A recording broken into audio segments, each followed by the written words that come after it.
하나님의 말씀 레위기 8장 1절 2절에 있는 말씀을 보겠습니다. 여호와께서 모세에게 일러 가라사대 너는 아론과 그 아들들과 그 목과 관유와 속죄제 수송아지와 수양들과 무교봉 한 광주리를 이끌고 온 회중을 회막문에 모으라. 아멘. 오늘은 위임식에 대해서, 제사장의 위임식에 대해서 공부를 해보려고 합니다. 위임식인데요. 위임식은 네 가지만 기억하면 됩니다. 첫째는 물로 씻고요. 두 번째는 옷을 입습니다. 세 번째는 기름을 부어요. 네 번째는 제사를 지냅니다. 여기까지 제사장이 되는 과정이에요. 그리고 다섯 번째 제사장이 하는 일이 있는데 다섯 번째 하는 일이 제사예요. 제사장이잖아요. 이름이 제사장이 위임식이니까. 제사장이 첫 번째는 물로 씻고, 두 번째는 옷을 입고, 세 번째는 기름을 바르고, 네 번째는 제사를 지내고, 다섯 번째는 제사를 지내는 건 이 위임식을 위한 제사고, 그 다음에 제사장이 뭐 하려고 제사장이 된 거예요? 제사 지내요. 그래서 이렇게 네 가지 기억하면 다섯 번째는 당연히 따라오는 겁니다.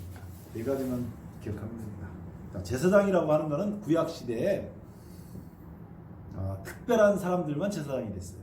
아론의 자손들하고 레위 지파의 후손들이 제사장이 됐죠. 그런데 신약에 와서는 모든 사람을 제사장이라고 합니다. 베드로 전서 2장 9절에는 오직 너희는 택하신 족속이요 왕 같은 제사장들이요 거룩한 나라요 그의 소유된 백성이니, 그렇게 얘기를 했거든요. 그래서 모든 사람이 제사장이에요. 목사님만 제사장이다, 그렇게 되면 안 되고 본래 만인 제사장이 맞습니다. 요한계시록 1장 5절에는 이런 말씀이 있어요. 또 충성된 증인으로 죽은 자들 가운데서 먼저 나시고 땅의 임금들의 머리가 되신 예수 그리스도로 말미암아 은혜와 평강이 너에게 있을지어다. 그래놓고 우리를 사랑하사 그의 피로 우리 죄에서 우리를 해방하시고 그 아버지 하나님을 위하여 우리를 나라와 제사장을 삼으신, 이렇게 하거든요. 우리가 하나님의 그 사랑을 입어가지고 예수님의 피로 말미암아서 우리 죄에서 구원을 받았다는 것이 계시록의 주제라고 제가 여러 차례 말씀을 드렸어요. 창세기부터 계시록까지는 전부 다 예수님께서 어떻게 피를 흘리셔서 우리를 구원하셨는지, 그리고 나라와 제사장을 삼으셨는지를 보여주는 거예요. 근데 구약 시대에는 예수님 오시기 전이기 때문에 제사장 가문이 있어가지고 그 제사장을 이어갔다, 그 말이에요. 자, 8장 4절에 있는 말씀을 보겠습니다. 모세가 여호와께서 자기에게 명하신 대로 하매 회중이 회막문에 모인지라. 제사장 위임식을 할 때는 그냥 하지 않고 다 모여서 그 위임식하는 광경을 지켜봤다, 그 말입니다. 5절 보면 이렇게 나옵니다. 모세가 회중에게 이르되 여호와께서 행하라고 명하신 것이 이러하니라 하고 아론과 그 아들들을 데려다가 물로 그들을 씻기고, 첫 번째 한 것은 뭐였다고요? 물로 씻겼다고 하는 것이에요. 물로 씻겼어요. 물로 씻는다는 것은 굉장히 중요합니다. 첫 번째 제사장이 되기 위해서는 온 전신을 그 물두멍에 가서 물로 씻어야 됐습니다. 머리서부터 발끝까지 전부 물로 씻었어요. 이것이 신약이 되어서도 역시 물로 씻는 광경이 나옵니다. 예수님과 제자들이 선교를 하고 돌아왔는데 아무도 발 씻어주는 사람이 없어요. 손을 씻었겠죠. 음식을 먹어야 되니까. 발 씻어주는 사람은 하인들이었어요. 그 당시 풍습, 예수님 당시에는. 그래서 예수님께서 아무도 이 발 씻는 사람이 없으니까 예수님께서 일어나셔서 허리에다가 수건을 두르시고 제자들의 발을 씻기셨습니다. 예수님은 메시아라는 걸 그만두고라도 그 제자들의 선생님이었잖아요. 그 선생님이 제자의 발을 씻긴다면 우리 감정상, 우리 정서상 그렇게 썩 다가오는 문제가 아니에요. 그 당시 이스라엘도 그랬습니다. 하인이나 하는 일을 지금 예수님께서 하시는 거예요. 예수님께서는 사람을 섬기러 오셔가지고 사람을 섬기는 그 모습을 보여주신 것입니다. 제자들을 발을 씻길 때요, 요한복음 13장 1절에 보면 예수께서 자기가 세상을 떠나 아버지께로 가실 때가 이른 줄 아시고 세상에 있는 자기 사람들을 사랑하시되 끝까지 사랑하시니라 이렇게 말씀하시거든요. 그리고 가룟 유다 마음속에 예수님을 팔려는 생각이 들어가요. 그런데 그럼에도 불구하고 예수님께서 그 다음에 3절부터 이 대야를 준비하셔가지고 발을 씻기는 장면이 나옵니다.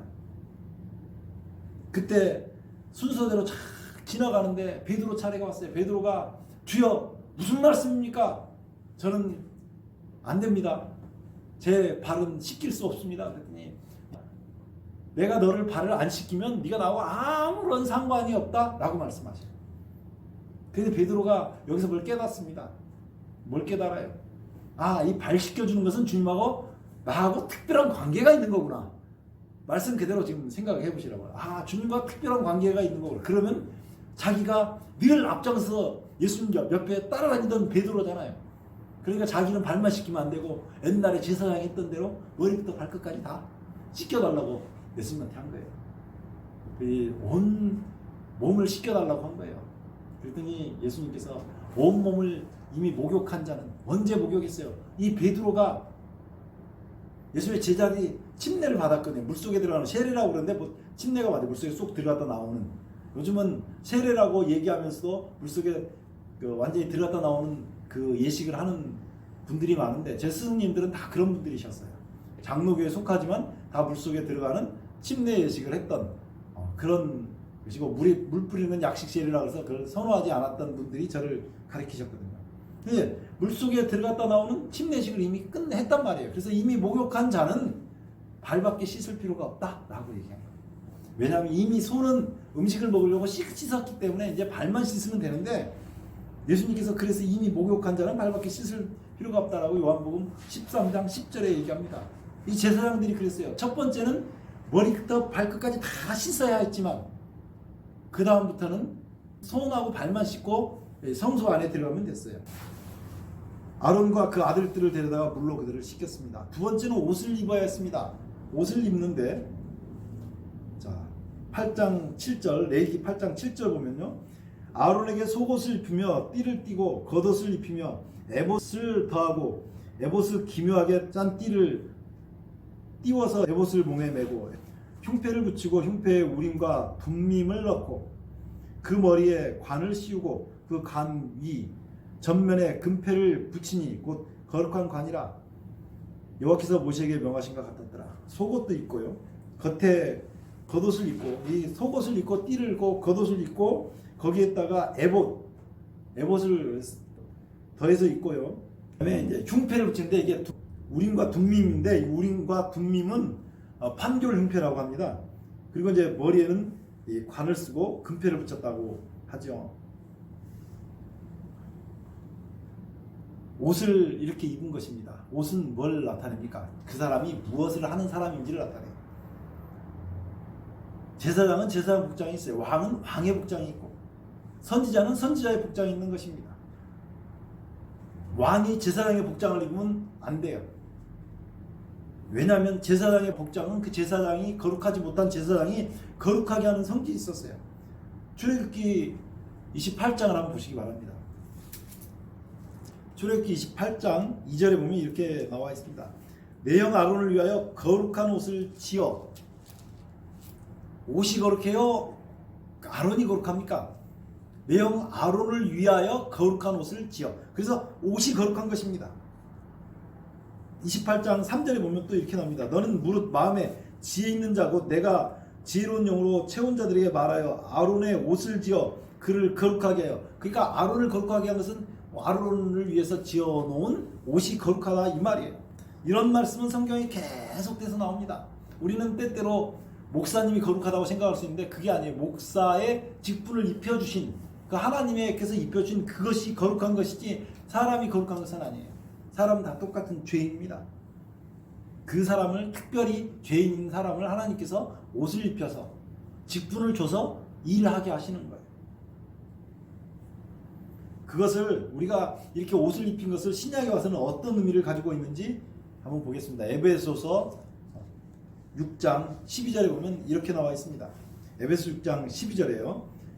우리의 씨름은 혈과 육에 대한 것이 아니요 정사와 권세와 이 어둠의 세상 주관자들과 하늘에 있는 악의 영들에게 대함이라. 그러므로 하나님의 전신갑주를 취하라. 이는 악한 날에 너희가 능히 대적하고 모든 일을 행한 후에 서기 위함이라. 그런즉 서서 진리로 허리띠를 띠고, 제사장들이 했던 것은 진리로 허리띠를 띠는 것을 상징했다 그 말이에요. 의에 흉배를 붙이고, 흉배가 우림과 둠밈이 있었는데 이것은 판결웅배라고 해서 하나님께서 무슨 일을 해라 말을 할 때 이 우림과 둠밈으로 응답을 하셨거든요. 그것을 얘기한 것입니다. 평안의 복음에 예비한 것으로 신을 신고, 발이 평안해야 어디든지 가잖아요. 늘 복음으로 준비하고 있어가지고 어디든지 갈 수 있도록 그렇게 하라고요. 예수님을 준비했던 요한이 그 침례자 요한, 세례자 요한이라 세례 요한, 침례 요한이라고 말을 하는데, 이 요한이 와서 예수님의 길을 준비할 것에 대해서 성경에 미리 예언이 돼 있었거든요. 광야에서 외치는 자의 소리에, 광야에서 예수님의 길을 외치면서 복음의 길을 준비했던 사람이 이 요한이었거든요. 그래서 평안의 복음에 준비한 것을 가지고 신을 신다고 하는 것입니다. 이 모든 것 위에 믿음의 방패를 가지고, 방패는 뭐예요? 방어하는 거잖아요. 방어. 구약 시대의 제사장은 손에다가 피를 가지고 제단 뿔이나 휘장이나 법궤나 이런 데에 다 피를 뿌렸거든요. 제사장 손에 뭐가 있어서 피가 있었다고요. 우리가 믿음으로 받는 건 예수 그리스도의 보혈의 의미를 내 것으로 받아들인다는 의미예요. 근데 그것이 믿음의 방패라고. 이 방패를 가지고 있는 것입니다. 믿음의 방패를 가지고 이로써 능히 악한 자의 모든 화전을 소멸하고, 그 믿음은 내가 나를 위해서 십자가에서 피를 흘리셨다는 예수 그리스도의 그 보혈을 힘입는 믿음이에요. 모든 화전을 소멸하고 구원의 투구와, 우리가 생각하잖아요. 늘 우리가 생각해야 돼요. 예수를 깊이 생각하라. 히브리서에 나오잖아요. 그렇게 깊이 생각하라고. 그게 구원의 투구를 쓰고, 그 다음에 마지막으로 잡을 것은 뭐예요? 전쟁에 나가는 사람은 검을 들고 나가죠. 검을 들고 나갈 때 하나님의 말씀을 가지라고 하는 것입니다. 이렇게 하나님의 말씀을 이렇게 가지라고 하는 거예요. 두 번째는 뭐였다고요? 옷을 입으라고 하는 거예요. 물로 씻은 다음에 옷을 입어야 했어요. 이건 아론도 마찬가지고 아론의 아들들도 마찬가지였습니다. 13절을 보시면 아론의 아들들도 똑같이 그렇게 옷을 입는 가정이 나와요. 세 번째는 기름 부음을 받아야 했습니다. 레위기 8장 10절을 보시면요, 모세가 관유를 취하여 장막과 그 안에 있는 모든 것에 발라 거룩하게 하고, 또 단에 7번 뿌리고, 또 그 단과 그 모든 기구와 물두멍과 그 받침에 발라 거룩하게 하고. 기름은 성령을 상징했습니다. 고린도후서 1장 2절에는 이렇게 나와 있어요. 우리를 너희와 함께 그리스도 안에서 견고하게 하시고 우리에게 기름을 부으신 이는 하나님이시니 저가 또한 우리에게 인치시고 보증으로 성령을 우리 마음에 주셨느니라. 우리에게 기름 부으신 이는 하나님이신데 그 보증으로 성령을 주셨다고 말씀합니다. 그래서 기름 부음은 성령 하나님의 역사를 나타내요. 예수님을 믿은 사람은 예수님을 믿는 것으로 끝이 아니고 성령 하나님께서 우리 마음 가운데 끊임없이 성령 하나님께서 역사하셔요. 그래서 사도 바울이 오라 나는 공고한 자라. 예수님을 믿기 전에는 자기가 의로운 줄 알았어요. 다른 사람을 쳐 죽이고 계속 그게 율법을 지키지 않는 사람들을 무시하고 가서 때려잡고 하는 것이 자기 일인 줄 알았어요. 그러다가 예수를 만나니까 성령께서 역사하신 다음에는 자기 속에 얼마나 큰 죄인인지를 깨달았어요. 우리가 살면서 날마다 이것을 깨달아야 됩니다. 예수님의 십자가를 바라보고 날마다 이것을 깨달아야겠지만 성령께서 오시면 우리 속에 갈등이 생깁니다. 이건 하지 말아야 되는데 내가 왜 자꾸 이렇게 할까? 갈등이 생겨요. 자기가 하나님 편으로 가고 싶은데 끊임없이 세상으로 가는 자기 자신을 바라보면서 끊임없이 갈등을 생겨요. 이 갈등이 생기는 것은 성령께서 역사하셨다는 증거예요. 그러면 누구의 말을 따라야 되겠어요? 우리는 어떤 때는 실패하고 어떤 때는 성공하잖아요. 성령의 말을 늘 따르도록 기도해야 된다. 그래서 연약한 내 자신을 놓고 하나님 앞에 부르짖는 것입니다. 하나님 나 어떻게 합니까? 오라 나는 공고한 사람이로다. 이 사망의 몸에서 누가 나를 건져낼까? 그랬더니 그 다음에 답이 나오잖아요. 그러므로 그리스도 예수 안에 있는 자에게는 결코 정죄함이 없나니. 아멘. 기름 부음을 받은 다음에는 제사를 지냅니다. 제사를 지낼 때 송아지를 한 마리, 그 다음에 양을 2마리를 끌고 옵니다. 자, 송아지 한 마리는 속죄제로 드립니다. 속죄제에 대해서는 제가 다 설명을 드렸기 때문에 오늘 설명하지 않습니다. 이 송아지는 누가 잡았냐면 송아지는 모세가 잡았습니다. 아론이 잡은 게 아니에요. 지금 제사장이 되는 위임식을 하는 사람이 잡은 게 아니고 특별 제사장인 모세가 잡아서 속죄제를 드렸던 것입니다. 근데 여기서는 휘장에 가서 피를 뿌렸다는 대목은 나오지 않습니다. 그리고 두 번째는 번제를 드렸습니다. 수양을 가지고. 세 번째는 위임식 양을 잡았어요. 그게 모세가 잡은 것입니다. 송아지 잡고 양 2마리 잡는데 레위기 8장 22절 보면요, 이렇게 나와 있습니다. 레위기 8장 22절요. 또 다른 수양 곧 위임식 수양을 드릴새 아론과 그 아들들이 그 수양의 머리에 안수하며, 자, 수양의 머리에다 안수했죠. 모세가 잡고 그 피를 위하여 아론의 오른 귓뿌리와 오른손 엄지가락과 오른발 엄지가락에 바르고, 자, 이렇게 해서 아론의 엄지손가락, 엄지발가락, 오른쪽 이 귀뿌리에다가 피를 바른 거예요. 오늘 우리가 다 그런 의미를 가지고 있는 거예요. 예수님의 피를 발라서 거룩하게 된 사람이에요. 나머지 제사 방법들은 거의 비슷하기 때문에 방법들은 읽어보시기 바라고요. 자, 이렇게 해서 제사를 지냈어요. 자, 물로 씻고 옷을 입은 다음에 기름을 바르고 그 다음에 제사를 지냈습니다. 이렇게 위임식을 끝낸 제사장들의 할 일이 있어요. 그 레위기에서는 이 대목이 나오지 않고 출애굽기 29장에 그 대목이 나옵니다. 출애굽기 29장과 레위기 8장에 있는 내용은 동일합니다. 두 개가 똑같은 내용이 기록되어 있는데 이것만 차이가 있어요. 출애굽기 29장 38절요. 내가 단 위에 드릴 것은 이러하니라. 매일 1년 된 어린 양 2마리니 한 어린 양은 아침에 드리고 한 어린 양은 저녁 때 드릴지며. 그렇게 해서 2마리의 양을 드린다. 이걸 상번제라고 해요.